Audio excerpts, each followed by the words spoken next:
မင်္ဂလာပါဒါကတော့ခောက်ရိုက်ဘူးတွားခဲ့တာပေါ့နော်ခုဒါကတော့တေးကေးနေဟိုတယ်လေးပါဒါကတော့ညဘက်အပြင်ထွက်ပေါ့နော်အပြင်ထွက်တောက်ဆန်းပြုတ်ပါပေါ့နော်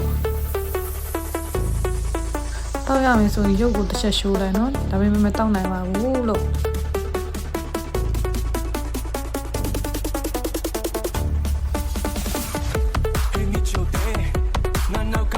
အခါနေမြရတာမနဲ့ကြည့်ပြီးပေါ့နော်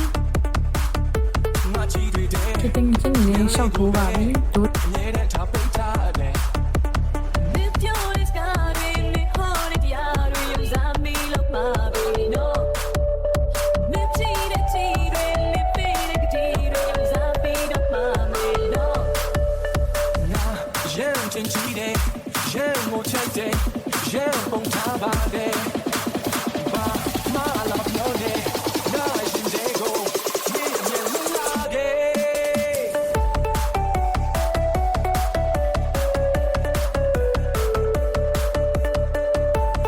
ဒါတော့တက်ကြကြနဲ့အင်္ဂလိပ်လေးကပီပါရာလေးပါ